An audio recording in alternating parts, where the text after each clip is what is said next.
It was the most successful colony in the Americas. I mean, we think of it today as it's a poorest nation in the Americas. It's always talked about in those terms. At that time, it really was the richest site. It wasn't a nation of its own, but the richest colony in the Americas. The productivity was enormous. So for every, in a sense, empire in the Americas, in a sense, had their eye on it, would have loved to be able to take control of that sector of the economy.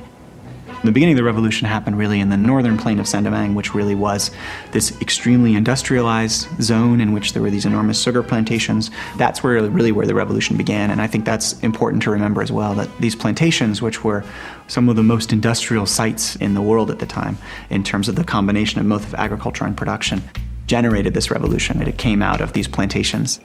The first stage of the revolution in 1791 was essentially about the slaves establishing control over these plantation domains. They transformed these wealthy plantations into their camps. One of the most interesting things that African historians have suggested about the revolution is that one of the reasons it may have succeeded is that there were huge numbers of men who had served in armies in Africa, who had been soldiers in Africa, who had been enslaved as a result of after participating in wars in Africa, and they brought their military experience to Saint-Domingue. 1793, Britain and France went to war, and Britain saw a chance to do two things in one go: to seize this very wealthy territory for itself, away from its enemy France, and to suppress the slave revolt before it could spread to Jamaica, which was very close by. Huge British force headed for Saint-Domingue, and for 5 years they fought the rebel slaves there who came under the leadership of Toussaint Louverture, the great Haitian leader, and they lost.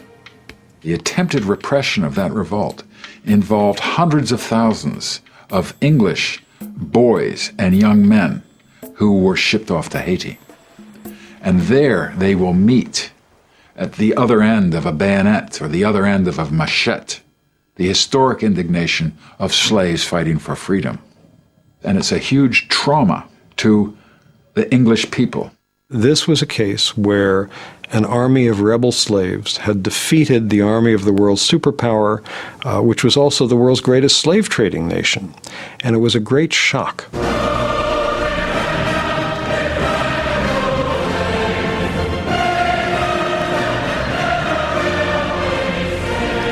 The same can be said of the French, right, who have also, who later lost against essentially the same troops when they tried to reestablish slavery.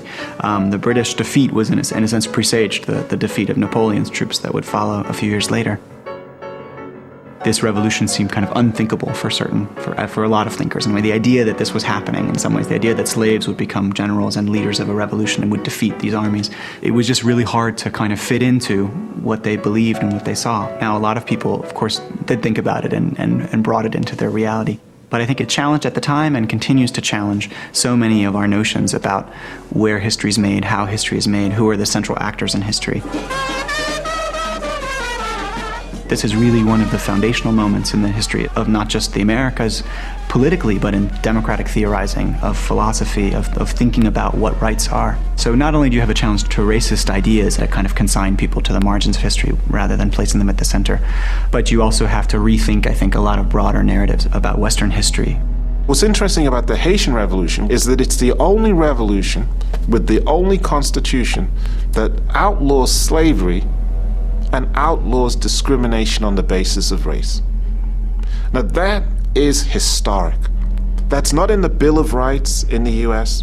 It's not part of the unwritten constitution of the British Empire, but it's part of that history of opposing racism, which actually comes from the enslaved themselves and not from the so-called humanitarian efforts of the abolitionist movement, which couldn't have been successful unless the slaves themselves were making slavery unstable.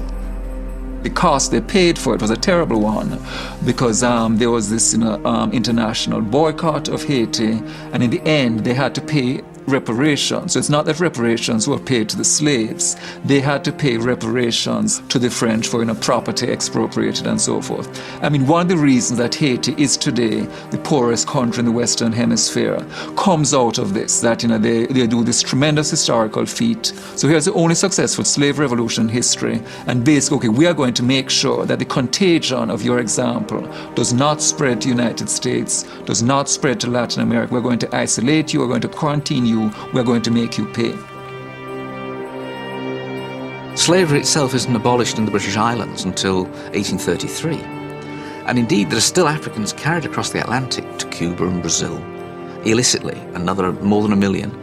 And slavery doesn't end in America till the Civil War, it doesn't end in Cuba and Brazil till 1888. The sad truth of many situations like this, where there's a huge change on paper, a huge change on paper doesn't change people's material conditions of life. Because what happened was British slaves finally became officially free, August 1st, 1838, but for almost all of them, there was no work available except continuing to cut sugarcane.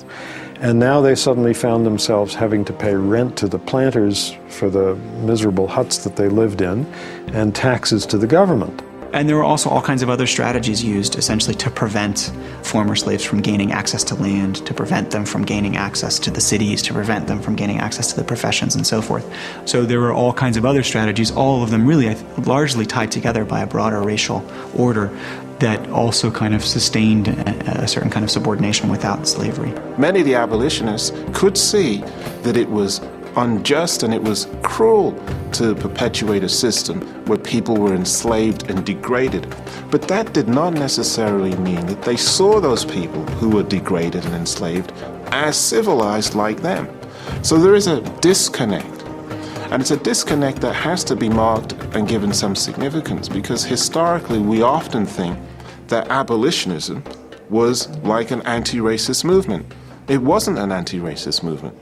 You know, Britain moved out of slavery straight into a wider and deeper colonial empire. I think it's important that the British try and temper their sense of themselves and the sense of their past with an awareness that their history is not all drums and trumpetry. It's not all the kind of glories. It comes with a rather dark stain to it, a rather dark side to it. What's Rule Britannia about? Written in the 1740s, when Britain did rule the waves, but in the 1740s the British are carrying 40,000 Africans a year across the Atlantic. Never will be slaves. Britain never will be slaves. Of course, the end of slavery opened up all kinds of possibilities for contestation that simply were not there before. So I think it's the change was crucial, and ex-slaves mobilized political institutions, legal institutions, religious institutions, and were able to do so and kind of push forward. But it is striking, I think, that in a sense the struggle to really bring about a complete end or complete erasure of all the effects and legacies of slavery is still continuing in a lot of ways. Chancellor Gordon Brown has come to India to talk about trade and jobs, but instead he's having to reassure his hosts that Britain's not a racist country. I think we want to send a message, as I know most British people want. We are a nation of fairness and tolerance, and that is how I think most of the world want to understand His it. fear was that a row about Britain's past, if you like, about attitudes that many people thought should have gone and had gone, might actually hamper our future.